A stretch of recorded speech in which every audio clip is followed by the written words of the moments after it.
Será que vocês que estão agora me assistindo existem? Ou é apenas uma projeção da minha mente? Sabe quando você está sonhando? No sonho você não vê um cachorro mordendo você que não existe, você não sonha caindo, uma cena que não existe.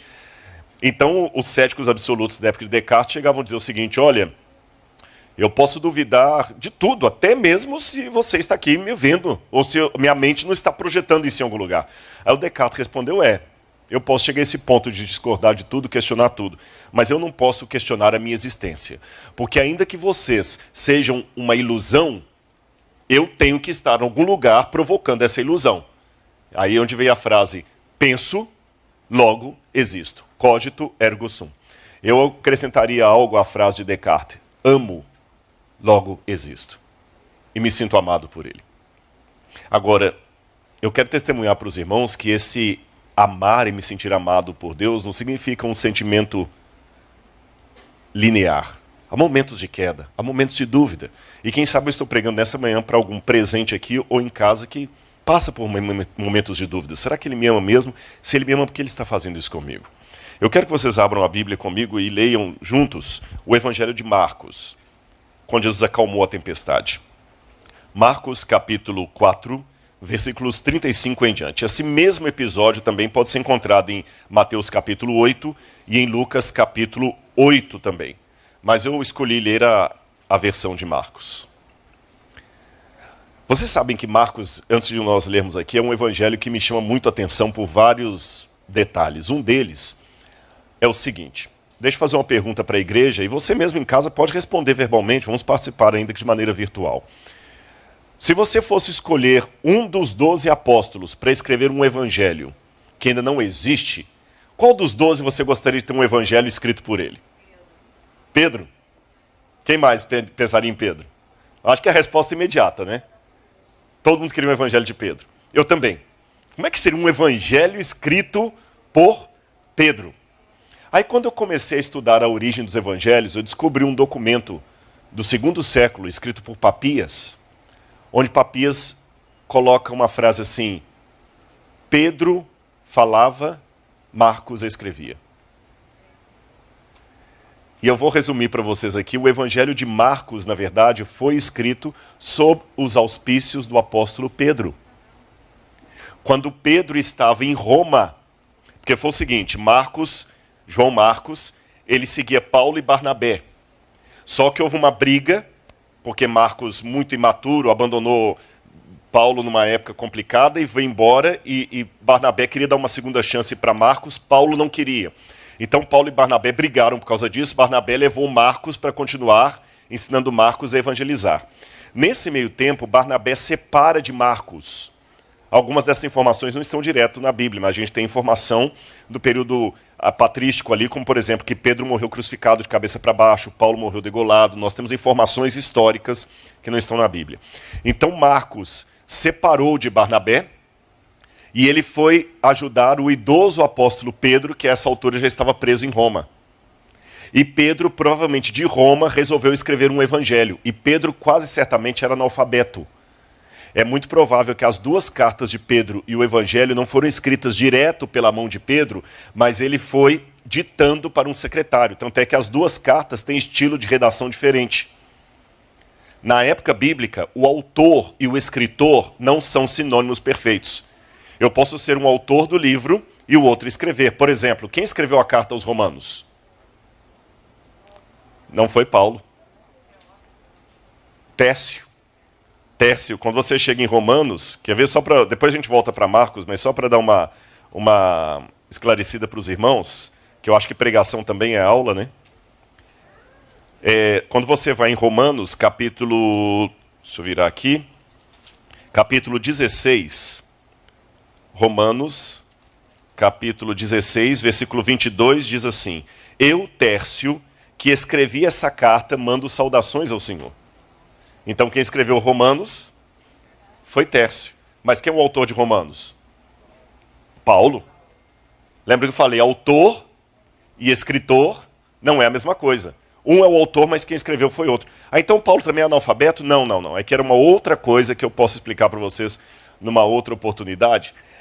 Aliás, quarta-feira agora, quem quiser participar, depois vocês podem olhar nas redes sociais, eu vou dar às 20 horas uma aula sobre a Bíblia Sagrada no meu canal do YouTube. E nessa aula eu vou explicar um pouquinho como é que a Bíblia foi escrita e essa questão dos autores aqui, dos secretários. Tá bom? Paulo sabia ler e escrever, mas ele usou secretários mesmo assim. E Pedro também usou. E o provável secretário de Pedro para escrever o Evangelho foi Marcos. Aí um outro depoimento que nós temos também patrístico diz que Pedro ele era testemunho ocular e passava as informações para Marcos e Marcos ia redigindo. Agora que eu sei disso, eu posso dizer, tem um Evangelho de Pedro na Bíblia, é o Evangelho de Marcos. E curiosamente falando, o Evangelho de Marcos é aquele que mais acentua os defeitos de Pedro. De todos os 4 evangelhos, o que mais mostra os erros de Pedro é Marcos. Parece que ele fazia uma autoconfissão, uma meia-culpa, conforme o clássico Quo Vadis, né? Onde tu vais, Pedro?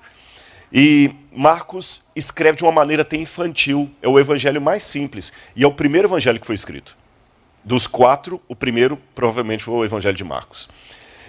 E por que eu estou contando isso? Quando Marcos coloca os detalhes da tempestade, vamos voltar lá, Marcos capítulo 4, versículos 35 em diante, ele põe alguns detalhes até infantis que outros evangelhos não trazem. É o estilo de Marcos. Vamos ler.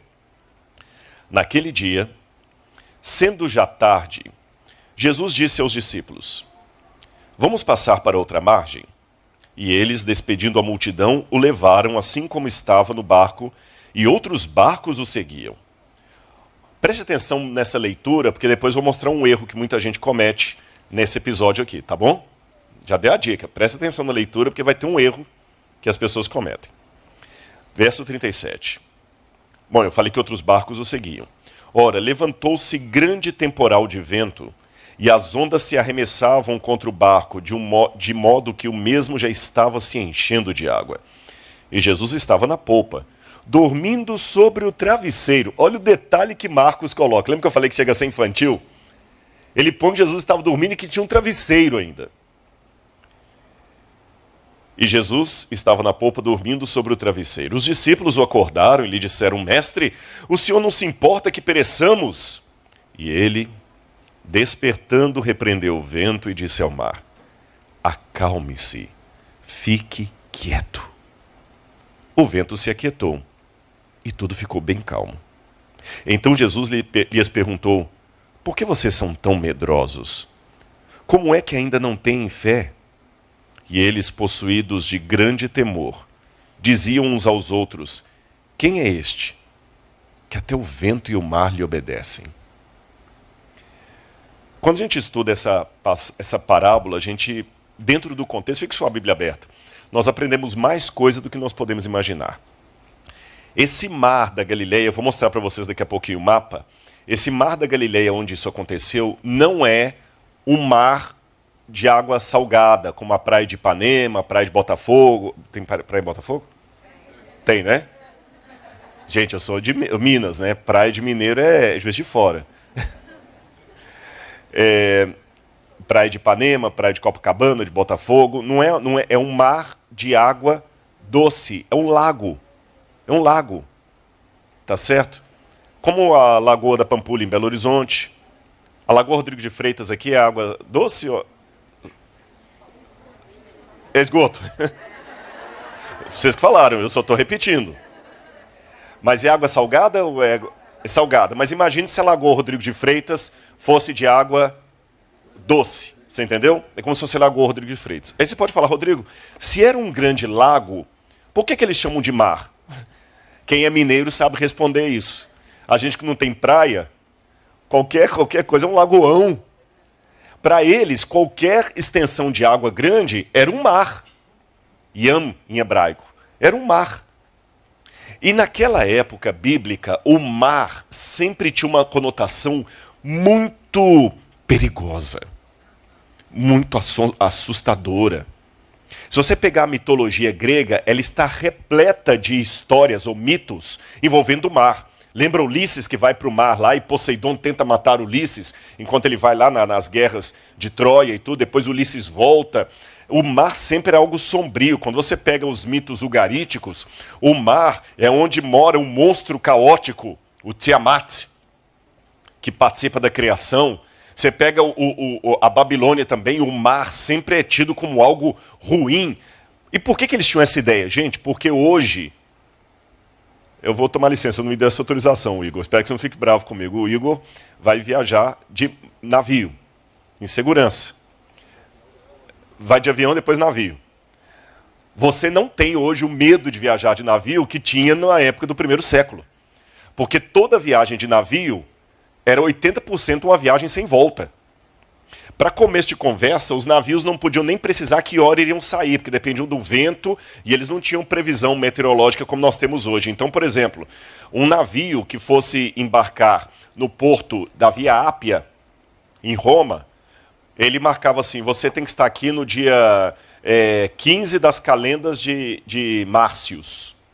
Você chegava lá no dia 15 e o navio podia sair 3, 4 dias depois. Você tinha que ficar ancorado ali no porto esperando, porque eles dependiam do vento, era vela. Era vela, e às vezes tinham uns remadores também, mas é uma série de coisas. E eles não sabiam prever, como nós temos hoje, com tanta precisão, se haveria tormentas em alto mar ou não. Por isso que o mar sempre era um lugar perigoso, muito perigoso. Isso aqui que vocês estão vendo aqui nesse quadro é um mosaico de uma casa de uma pessoa muito rica. Vocês já sabem onde aconteceu. A primeira coisa que me chama a atenção é que Marcos dá um detalhe. Quando Jesus foi, outros barcos o seguiram. Mas quando levantou a tempestade, só tinha o deles. Cadê os outros? Primeira pergunta. Você está disposto a continuar seguindo Jesus mesmo quando a tempestade? Irmãos, isso que eu vou falar para vocês aqui agora é tão recente na minha cabeça. Minha esposa sabe que eu tenho uma mente inquieta. Eu fico sempre elaborando. Não sou um fanático não, viu, gente? A gente assiste série juntos, assiste desenho animado, tira o tempo para a família. Não brinco com isso não, ela sabe disso. Mas ao mesmo tempo, às vezes eu fico assim, eu fico pensando em algumas coisas. Olha, eu pensei nisso aqui. Essa semana me veio um pensamento à cabeça que eu não tinha ainda imaginado. Eu quero compartilhar para os irmãos aqui de segunda mão, porque primeiro eu falei com minha esposa. Olha como é que nós temos a tendência a abandonar Jesus quando a crise apresenta. E quando eu digo nós, estou falando nós mesmo, primeira pessoa do plural. Não estou falando os falsos crentes, não. Eu já vi algumas pessoas que ajudam muito as pessoas, Marcos. Mas quando eles envelhecem ou quando não estão mais na ativa, todo mundo some. Todo mundo some. E eu ainda cuido de uma pessoa que todo mundo some hoje. Mas no passado, até antes de chegar numa igreja, o pessoal queria saber qual que ele ia estar para ir lá pedir alguma coisa. As pessoas somem. Tanto é que o padre Fábio de Mello uma vez falou um negócio que eu falei, poxa, é verdade. Ele falou assim, as pessoas que realmente importam na sua vida são aquelas que continuarão do seu lado quando você não for mais útil. Eu achei profundo aquilo. Porque hoje vocês estão me convidando para pregar aqui, louvado seja Deus por isso, mas se Jesus não voltar até lá, vai ter um dia que eu vou estar talvez numa cadeira de rodas. Por que não? Não estou sendo pessimista, é a lei da vida. Coloca o Rodrigo no sol. Tira o Rodrigo do sol. Prepara, meu bem, você é mais nova. Vai sobrar para você. O Rodrigo não vai mais pregar. O Rodrigo não vai mais fazer programa de televisão, muito menos escavar. E quantos que hoje assistem Evidências que vão ter paciência para ficar comigo, tira do sol, põe no sol? É nessas horas que você vê realmente quem importa. Quando você não é mais útil. Quando você não tem mais dinheiro para dar, não tem mais energia. E as pessoas somem. E não estou falando que são necessariamente ruins, não. Agora vem o inédito do meu pensamento essa semana. Jesus, uma semana antes, tinha uma multidão descendo com ele o desfiladeiro do Monte das Oliveiras e entrando em Jerusalém gritando Baruch Rabá Beshem Adonai, bendito que vem em nome do Senhor, esse é o Messias, esse é o Rei. Na sexta-feira seguinte, ninguém. Ele, olha bem, esse aqui que eu nunca tinha parado para pensar. Ele ressuscitou Lázaro. Lázaro morava em Betânia. E na sexta-feira, onde é que estava Lázaro? Sumiu. Eu nunca tinha parado a pensar nisso. A gente sempre entende Lázaro como uma pessoa boazinha, e eu não tenho por que negar. A Bíblia não fala nada negativo dele. Ele foi ressuscitado por Jesus. Jesus amava Lázaro. Jesus chorou no túmulo de Lázaro. Agora imagina, Jesus te ressuscita da morte, ou ressuscita o seu irmão. Quem perdeu um ente querido aqui, imagina. 4 dias, seu irmão morto. Eu vou lá, ressuscito o seu irmão. Nossa, eu até me arrepio falando isso aqui. Imagina, Marcos, eu ressuscito o seu filho. Eu acho que você carrega até água na peneira para mim. Só que, curiosamente, uma semana depois eu estou sendo preso e você não está ali. Só João, de homem que ficou, José de Arimateia, e mesmo assim, José de Arimateia e Nicodemos pediram para tirar o corpo dele. Mas na hora que que a multidão estava gritando, crucifica-o, queremos Barrabás, não apareceu um do outro lado falar, não, queremos Jesus. Eu achei tão interessante isso. Onde é que estava a multidão? Ninguém. Ninguém. Onde é que estava a mulher com fluxo de sangue que ele curou lá em Cafarnaum? Lembra os 10 leprosos que só um voltou para agradecer? Os barcos o seguiam, mas quando a tempestade se aproximou, os barcos sumiram. Em qual barco você está? Nem mesmo Lázaro é apontado entre os que estavam a favor dele. Lázaro sumiu. E eu já me perguntei na minha vida, entenderam o inédito do meu pensamento? Onde é que eu estava com Jesus na hora que a tempestade aportou? Porque é muito fácil, irmãos. É lógico, dá um trabalho, né? O irmão que nos buscou hoje lá estava falando assim, nossa, eu fico imaginando sua vida, como é que é, tem que dar atenção para tanta gente, tanta coisa, como é que você aguenta? Sua esposa tem que esperar, tem que te apoiar e tudo mais e tal. Mas apesar de todo esse trabalho, nós estamos numa situação muito cômoda. Não tem policial aí fora esperando a gente sair para matar, não tem isso. E quando a tempestade aportar? Quando a perseguição vier? Eu quero mostrar para os irmãos também um erro que muita gente comete ao ler esse texto. Esse erro passa até em filmes. Preste atenção no texto desse filme e veja se vocês conseguem apontar onde está a sua fé, que ele perguntou, né? Vocês conseguem apontar onde é que está o erro dessa imagem? Pode falar alguém aqui, você não precisa ter vergonha não. Está no escuro ainda, né? Não conseguiram apontar o erro? Eu vou dar uma pista para vocês. O erro está em relação ao que a Bíblia diz em Marcos capítulo 4, versículo 37. Vamos ver se vocês conseguem pegar aí. O erro está em Marcos capítulo 37.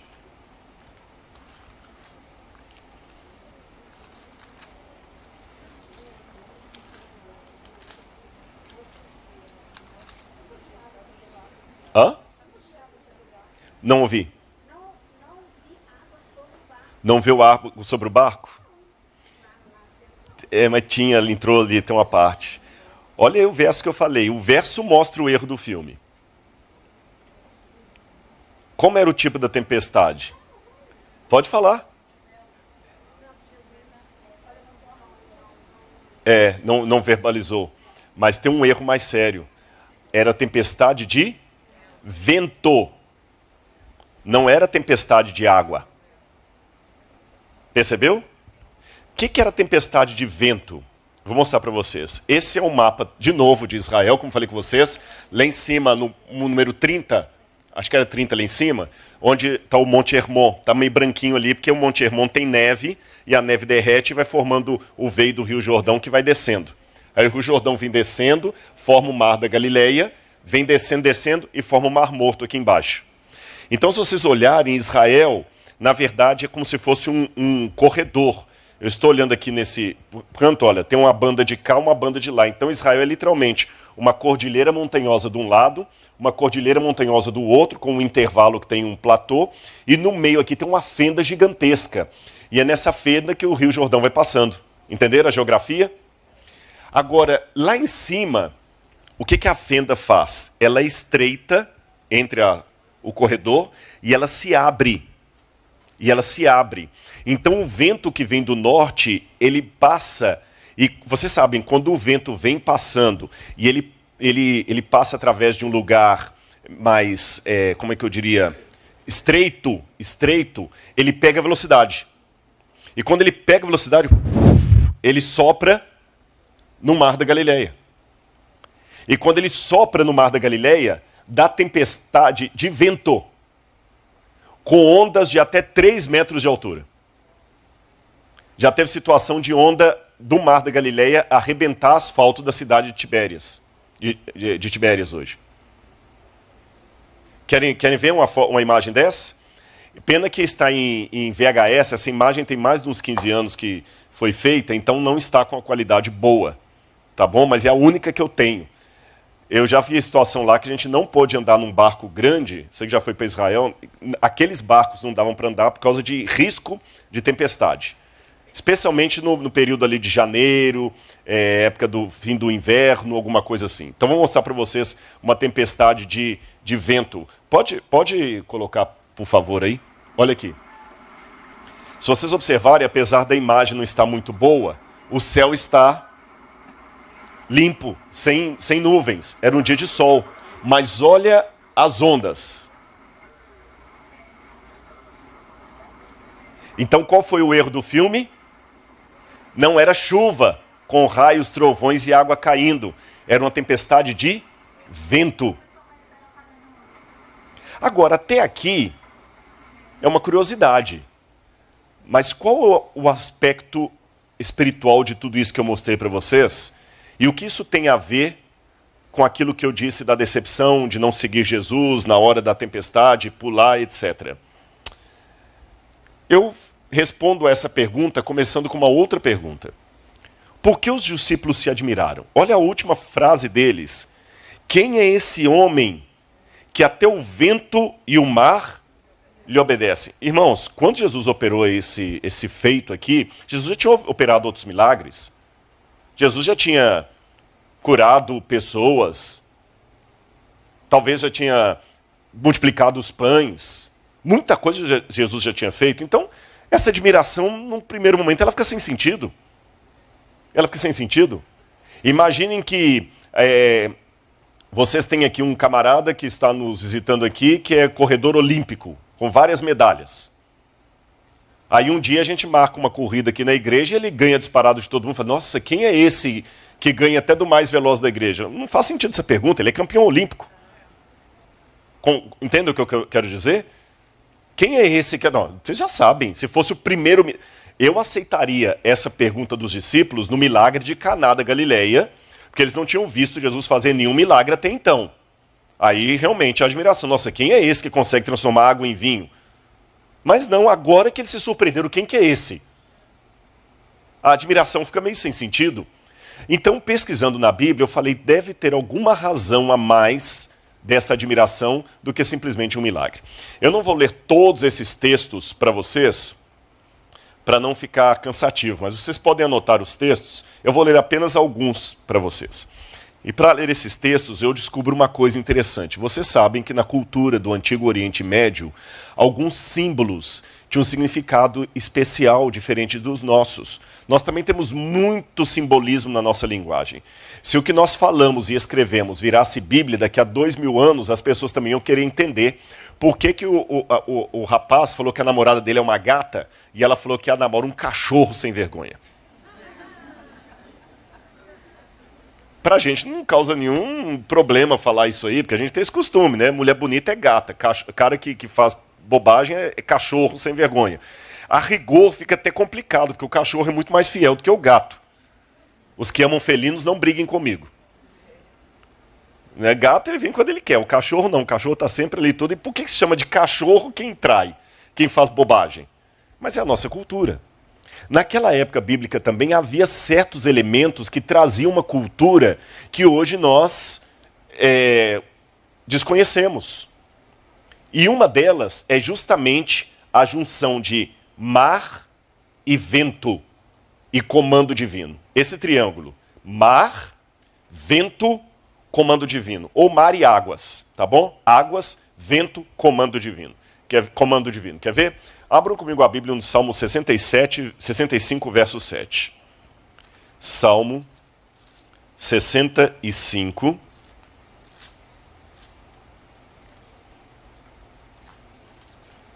Salmo 65, verso 7. Quando a Bíblia vai falar de Deus, olha o que ela diz. Tu acalmas o rugido dos mares, o ruído das suas ondas e o tumulto dos povos. Lembra que eu falei que na Bíblia mares e águas são símbolos de povos? Tu, Senhor, quem que é o autor dessa ordem aqui? É o Altíssimo. Tu acalmas o rugido dos mares, o ruído das ondas, o tumulto dos povos. Deixa eu explicar para vocês uma coisa interessante sobre os Salmos. Os Salmos são um livro de cânticos do povo de Israel do passado. E os Salmos eram escritos em forma de poesia. Mas a poesia na Bíblia não tem esse sentido que nós temos hoje de mero romantismo ou de métrica e rima. A questão da métrica é discutível. A gente faz sempre poesia com rima. Batatinha quando nasce esparrama pelo chão. Mamãezinha quando dorme põe a mão no coração. Na Bíblia, a poesia geralmente é paralelismo de ideias. A menina era bonita e inteligente. Uma garota charmosa e esperta. Viram o que eu falei? A menina era bonita, inteligente. Uma garota charmosa e esperta. Bonita, charmosa. Inteligente, esperta. Menina, garota. Eu falei a mesma coisa com palavras diferentes. Você podia falar isso com 2 linhas ou com 3 linhas. Às vezes você podia falar de maneira contraditória. Assim como os céus são mais altos do que a terra, assim os meus pensamentos são mais altos que os vossos pensamentos. Ora, Nicodemos, se eu falando das coisas do céu você não entendeu, como que é que eu... Se você falando das coisas da terra você não entende, como que é que eu explico o céu? Esse contraste. E outro detalhe curioso da poesia, ela era tão importante que a poesia era para ajudar a pessoa a memorizar. Isso que eu estou falando é tão importante, é como se eu dissesse em português assim, tome nota. Quer dizer que isso é importante. Se eu estivesse conversando com vocês, fazendo esse sermão em prosa, então não estaria prestando atenção. Mas se eu trocasse a prosa e começasse a falar em poesia, então, peraí, ele está falando em poesia. Quer dizer que é uma coisa muito importante. E os salmos estão em poesia. Vocês viram aqui o paralelismo? Olha, tu acalmas o rugido dos mares, o ruído das ondas, o tumulto dos povos. Rugido, ruído, tumulto. Mares, ondas, povos. Percebeu? Agora, só Deus que faz isso. Querem outro verso? Salmo 89, verso 9. Salmo 89, verso 9. De novo falando de Deus. Dominas a fúria do mar. Quando as suas ondas se levantam, tu as acalmas. Está falando de novo de quem? De Deus. Vamos ver mais um salmo? Salmo 107, 25. Salmo 107, 25. Salmo 107, 25. Pois Deus falou e fez levantar o vento tempestuoso que elevou as ondas do mar. Deus falou, fez levantar o vento tempestuoso e levou as ondas do mar. De novo, Deus é o autor. Olha também o verso 28 a 29. Então, na sua angústia, clamaram ao Senhor, e ele os livrou de suas tribulações. Fez cessar a tormenta, e as ondas se acalmaram. Então se alegraram com a calmaria, e assim os levou ao porto desejado. Quem tem autoridade sobre ventos? Deus. Gênesis 8, verso 1.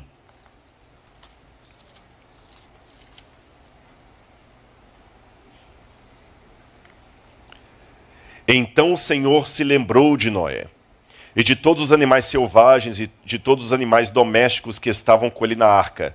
Deus fez soprar um vento sobre a terra e as águas começaram a baixar. Lembra o triângulo que eu falei com vocês? Deus, mares ou ondas, vento. Vocês estão percebendo o triângulo aqui em todos os textos? Eu vou mais além. Gênesis capítulo 1, versículo 1 em diante. No princípio criou Deus os céus e a terra.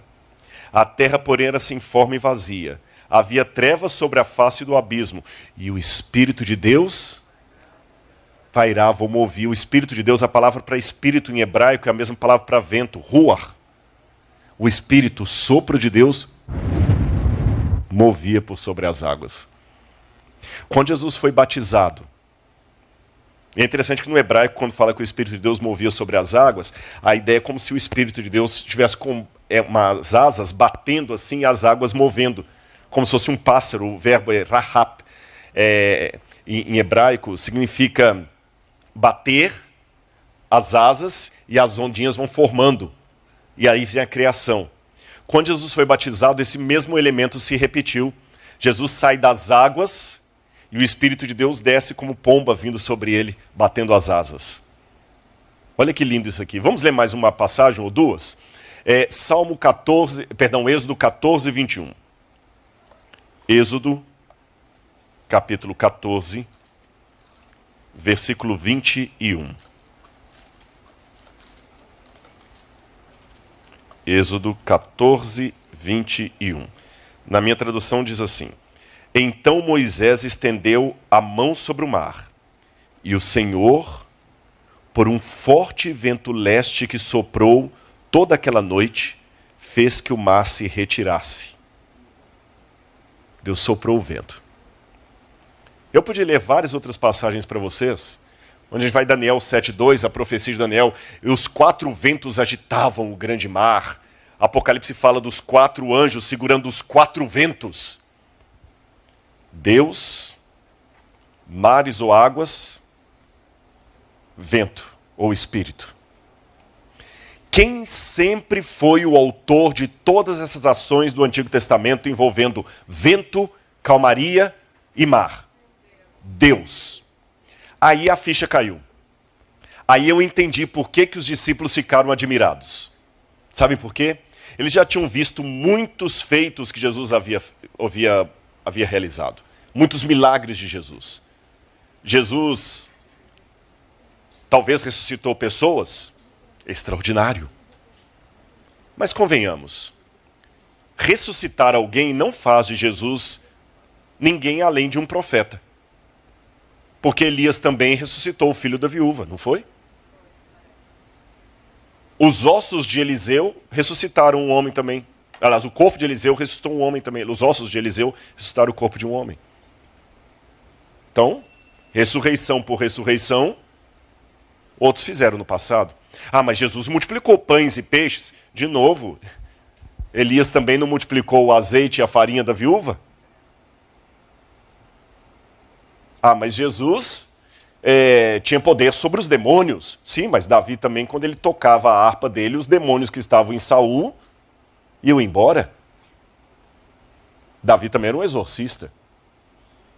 Fazer milagres, exorcizar pessoas, por mais fantásticos que sejam esses atos e essas maravilhas, isso não fazia de Jesus ninguém além de um profeta, como os do Antigo Testamento. Porém, acalmar o vento e as águas, nenhum profeta jamais fez isso. Era sempre Deus. Quando eles viram Jesus fazendo aquilo, dentro desse contexto que eu falei com vocês, do medo do mar, da autoria divina sobre os ventos e as águas, aí faz sentido a pergunta deles: quem é este que até o vento e o mar lhe obedecem? A gente pensou até agora que ele era um profeta. Depois começamos a cogitar que ele era o Messias. Mas ele é mais do que profeta e Messias. Será que ele é Deus? Para mim, eu tenho nesse episódio aqui uma prova que os discípulos entendiam a divindade de Jesus. Agora, irmãos, tudo isso aqui é história, explicação e Bíblia. Mas houve muitas vezes em que eu estive no Mar da Galileia em situações as mais diversas possível. Eu já fui mais de 30 vezes para lá. Não falo isso para exibicionismo, não. É para honra e glória de Deus. Deus me dê esse privilégio de ir lá e poder ensinar a Bíblia em loco. Só que eu estou contando isso para testemunhar aos irmãos que houve vezes também em que eu estive ali e falei: Senhor, o que está acontecendo? E 2 episódios muito difíceis da minha vida, um eu estava justamente no deserto do Sinai, no Horebe, orando sozinho. Outro foi no Mar da Galileia. E me caiu a ficha de uma coisa: por que muitas pessoas querem vir para Israel?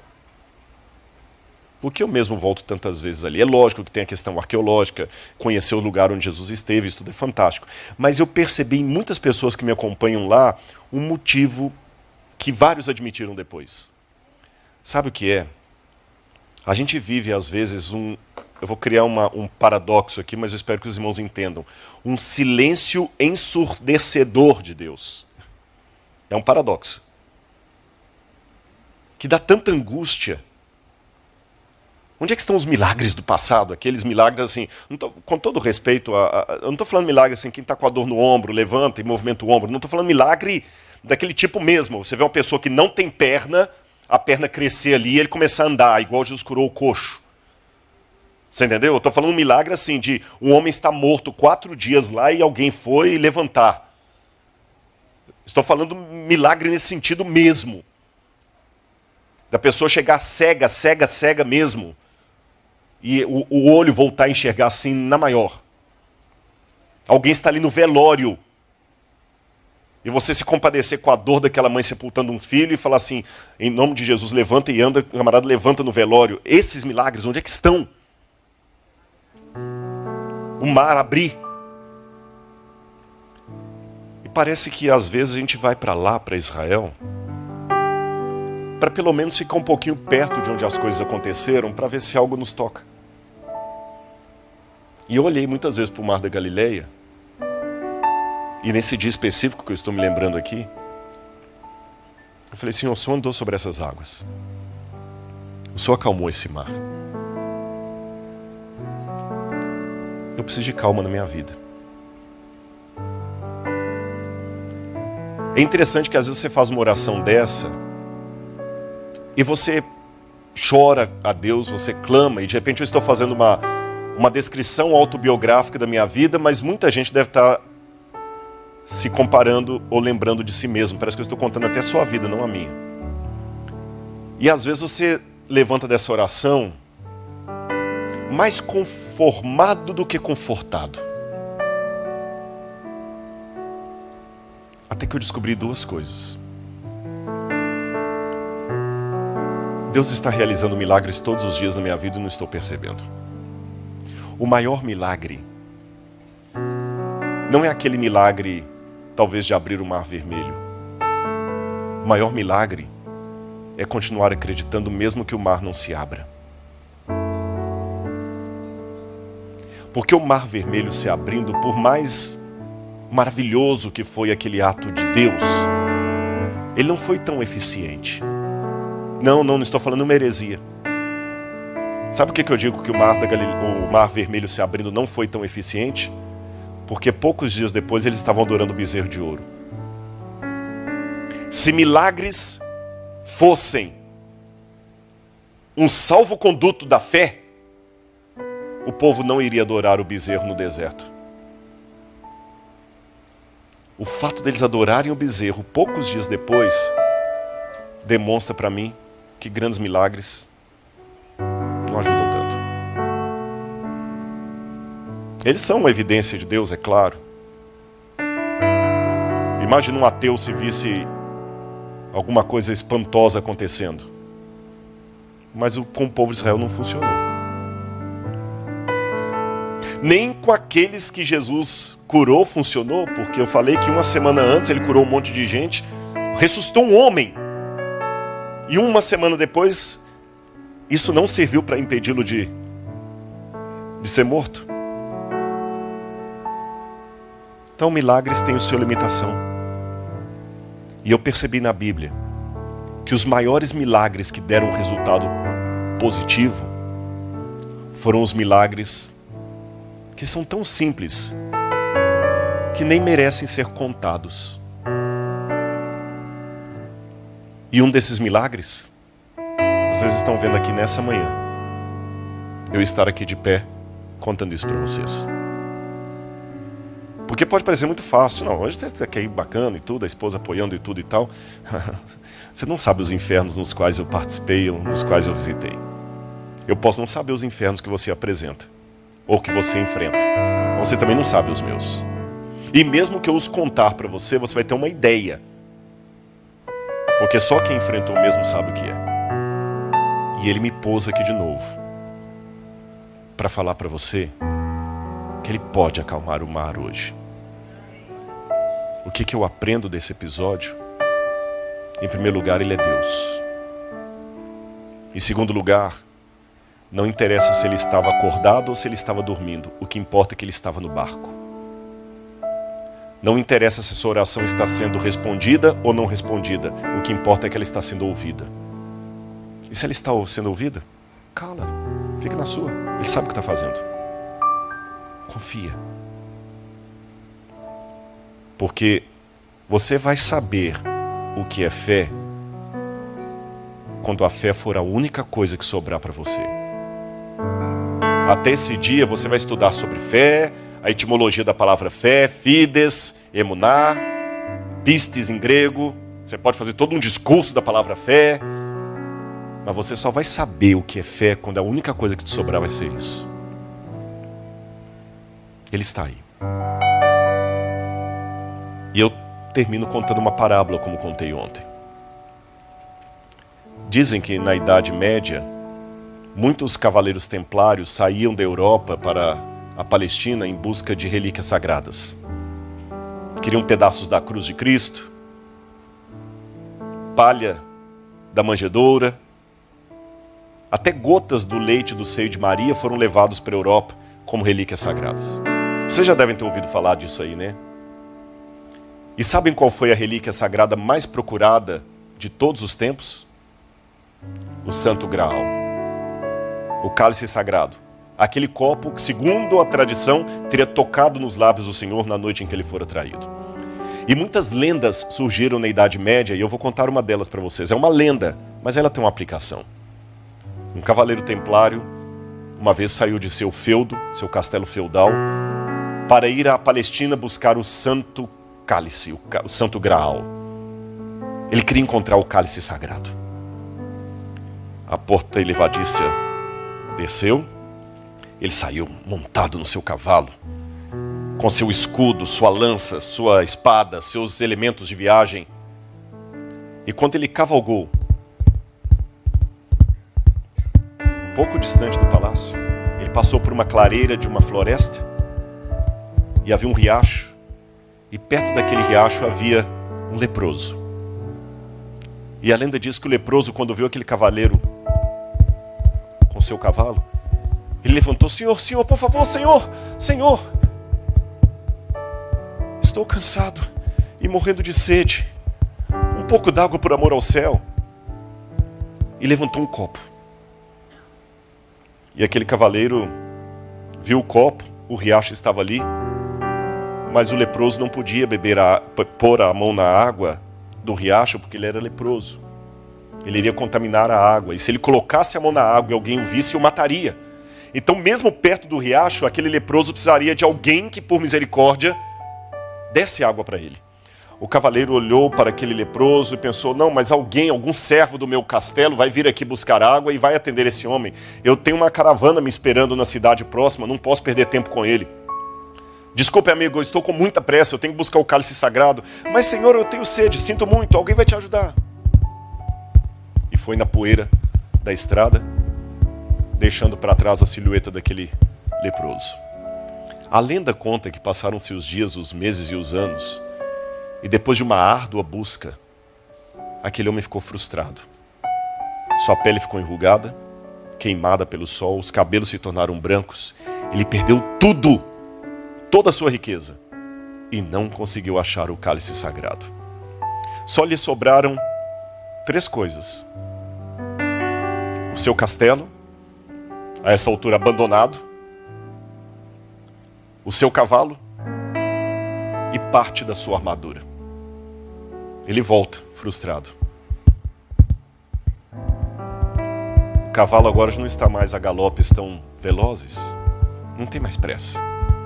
Na verdade, ele até quer adiar o encontro com seu castelo abandonado. Um lugar tão bonito, tão cheio de festa, agora cheio de ramagens.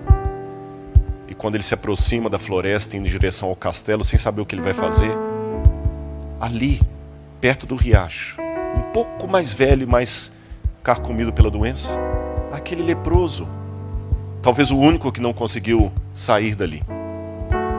E o leproso, com a voz já quase trêmula de tanta sede, perto da morte, falou: Senhor, eu vou morrer.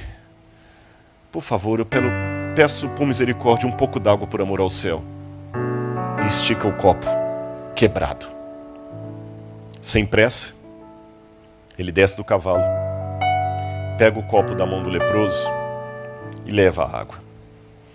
E quando ele leva a água, essa lenda diz que num primeiro momento houve um brilho, que ele se assustou.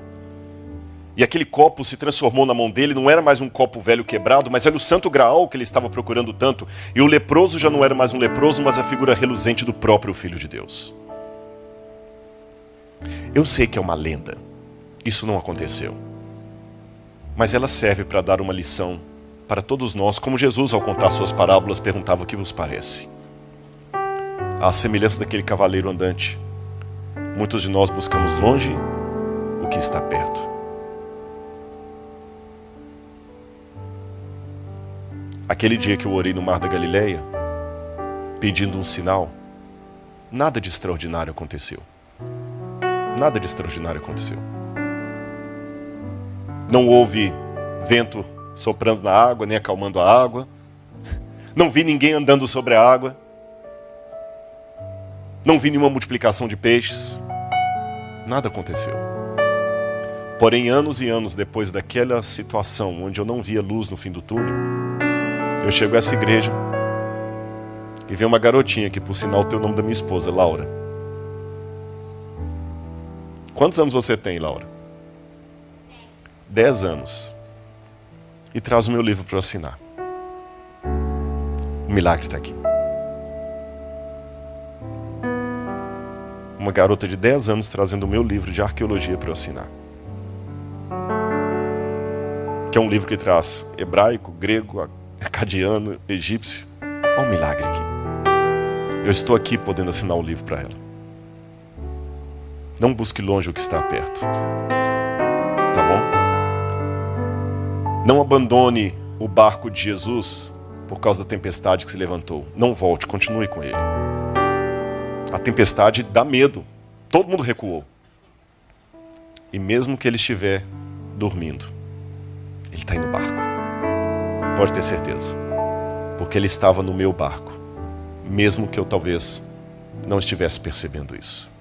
Que Deus abençoe você nesse momento.